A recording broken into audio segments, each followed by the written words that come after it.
Taste the Daily.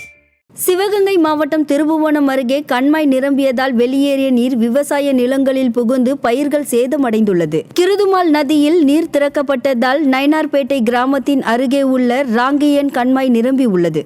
இந்த நிலையில் கண்மாயில் இருந்து உபரி நீர் வெளியேறும் கால்வாயை பலரும் ஆக்கிரமித்து உள்ளதாலும் முறையாக தூர் வாராததாலும் உபரி நீர் வெளியேற வழி இல்லாமல் நயினார்பேட்டை கிராம விவசாய நிலங்களை மூழ்கடித்தது.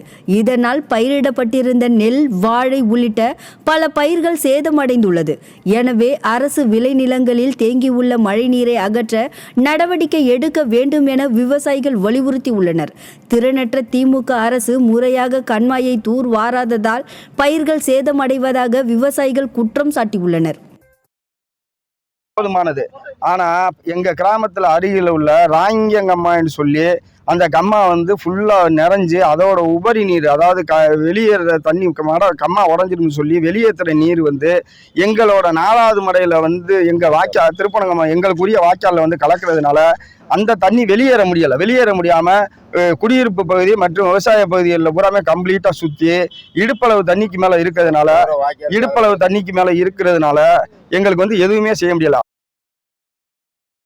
திருவள்ளூர் மாவட்டம் அரசு மருத்துவக் கல்லூரி அருகே குடிமனை பட்டா வீடு வழங்க வலியுறுத்தி தமிழ் மாநில விவசாய தொழிலாளர்கள் சங்கம் சார்பில் ஆர்ப்பாட்டம் நடைபெற்றது. அரசு மருத்துவக் கல்லூரி அருகே 100 நாள் வேலைக்கு நல வாரியம் அமைத்து தர வேண்டும், வீட்டுமனை பட்டா வழங்கி வீடு கட்டித்தர வேண்டும் என்பன உள்ளிட்ட பல்வேறு கோரிக்கைகளை வலியுறுத்தி தமிழ் மாநில விவசாய தொழிலாளர்கள் சங்கம் சார்பில் கண்டன ஆர்ப்பாட்டம் நடைபெற்றது. இதில் ஏராளமான மக்கள் கலந்து கொண்டு கண்டன கோஷங்களை எழுப்பினர். ராமநாதபுரத்தை அடுத்த சிறுவயல் கிராமத்தில் அதிகாரிகளின் துணையோடு நீர்வழித்தடங்களை சிலர் ஆக்கிரமிப்பதாக கூறி பொதுமக்கள் போராட்டத்தில் ஈடுபட்டனர்.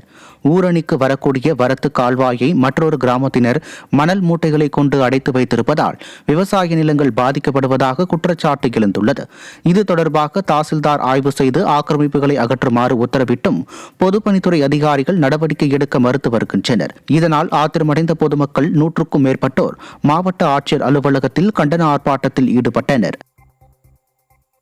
விழுப்புரத்தின் பல்வேறு பகுதிகளில் வீடுகளை சூழ்ந்த மழைநீர் வடியாததால் மழை ஓய்ந்தும் தங்கள் துயரம் ஓயவில்லை என மக்கள் வேதனை தெரிவிக்கின்றனர். விழுப்புரத்தில் லிங்கம் நகர், நேதாஜி நகர், கணபதி நகர் உள்ளிட்ட இடங்களில் வீடுகளை சூழ்ந்த மழைநீர் இன்னும் வடியாமல் தேங்கி உள்ளது. இதனால் மக்கள் அத்தியாவசிய தேவைக்கு கூட வெளியே செல்ல முடியாமல் தவித்து வருகின்றனர். குடிக்கும் தண்ணீரில் கழிவுநீர் கலந்ததால் தொற்றுநோய் ஏற்படும் அபாயம் ஏற்பட்டுள்ளது. உரிய நடவடிக்கை எடுக்காமல் திறனற்ற திமுக அரசின் செயலற்ற அமைச்சர்கள் ஆய்வு என்ற பெயரில் கண் துடைப்பு நாடகம் நடத்திவிட்டு செல்வதால் மக்கள் நாள்தோறும் கண்ணீர் வடிக்கின்றனர். முட்டிக்கு மேலே தண்ணி நிற்கிது. எங்களால் ஒரு எமர்ஜென்சிக்கு ஒரு ஹாஸ்பிட்டல் போகணுன்னா கூட முடியல.